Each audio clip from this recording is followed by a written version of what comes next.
everyone, Babo here, and today I'm very excited because we're going to talk some Diamond Select Toys John Wick action figure. And as you see the Crusader pull list pop up on your screen, yes, John Wick has had a comic book series.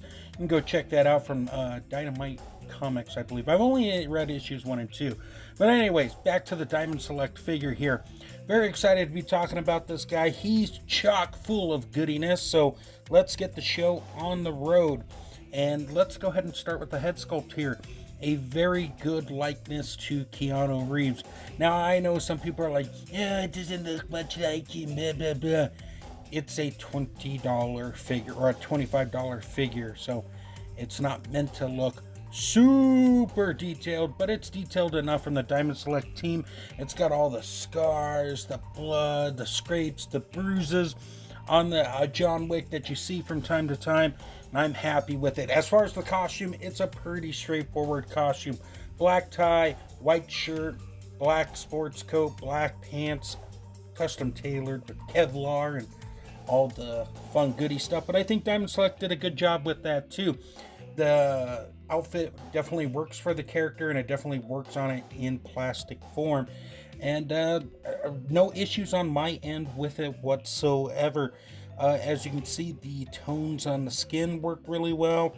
The wrinkles and whatnot that are throughout the costume are very nice. He's got that gun clip right there. It's a static piece, so you can't remove it or anything, but it looks cool. I figured I'd show that off too, so you guys know exactly what you're getting with Mr. Wick here. And then, of course, let's go ahead and break down articulation with this guy. Some very interesting and unique choices from Diamond Select that I think overall work very well. It has a double barbell peg in the neck that allows for side to side, left and right, up and down. And then when you get to the body here, it's on a diaphragm joint that works pretty well. It goes forward and back a good amount. The jacket does limit it. Going side to side, it doesn't work as well, but it will twist at the top of the diaphragm there. And then, of course, he's got the waist swivel too. So there is that. We have the butterfly joints here. I believe that come with the Bruce Lee figure. I haven't actually touched that thing yet. Need to get on that. But anyways, John Wick here. After taking off his coat, as you can see, you got a little butterfly action there.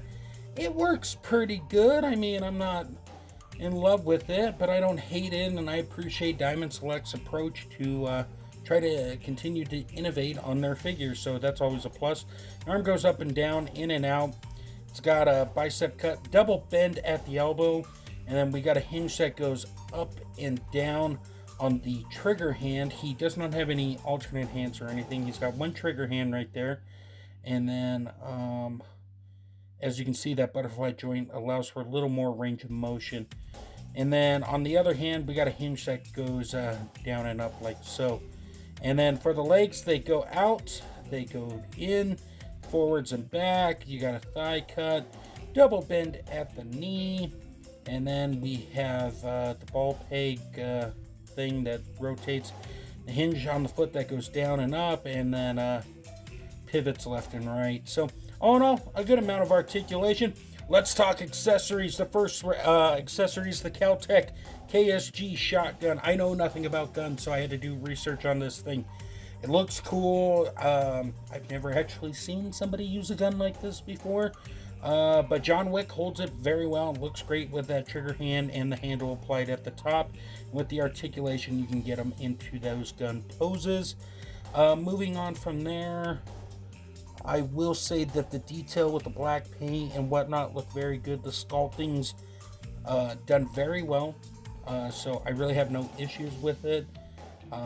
Especially at this price point, I think it just works really well.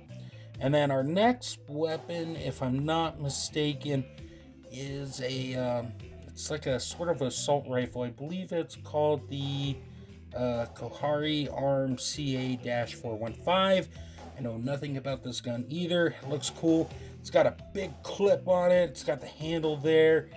John Wick can also hold this in a gun pose. Is that the correct way to say that? I'm not sure. But it looks cool. It's kind of beefy. It's very big, but when you look at it in the film, that's pretty big too. I mean, that clip's huge. It looks really good. The next gun on the block is this. It's like a sniper rifle. It's called, what is it called? The DTA Stealth Recon Scout Rifle. This looks like a heavy duty and dangerous gun.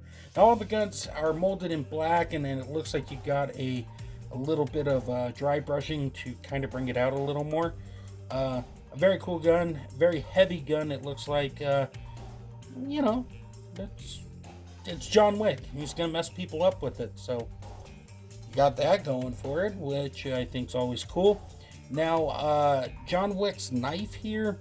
I've never heard of this knife before. The Microtech Ultratech OTF automatic knife. I watched a YouTube video about it. The knife looks fairly accurate. It looks dangerous and looks like you can mess somebody up with it in close combat. I'm not even sure if that knife's legal or not. Then, of course, at first I thought this was a pistol, but upon further investigation, it's the Glock 26. This is John Wick's trademark gun throughout any of the series. This is a gun where he gets down and dirty, messes everybody up with it. It's a good looking gun. I did drill out a bit of the muzzle so I could fit a muzzle blast effect in there. But a very cool gun, and he holds it pretty well. And then we have the gun holster here. The gun holster is an interesting piece. I don't know what you're really supposed to do with it because it doesn't clip on anywhere. I mean, you could use it for photography pieces and stuff, or display pieces, but it looks cool and interesting choice, but I'm not going to complain. It came with an extra. And then we have the little dog that died. The poor little doggy. It is a static figure. It doesn't have any articulation or anything. It looks cool. I'm happy to have a dog. I can add it into tons of toy photography and whatnot. Cool little piece. Got a good amount of detail on it. So there is that, and that tail is definitely pointing up. And it's sad that poor little Poochie here died. And then we got a coin, the currency that all these hitmen use to pay for their items. It's made of a soft, like plastic, rubbery material. So I don't think it's going to chip or anything, but that's something to be aware of. It is double-sided.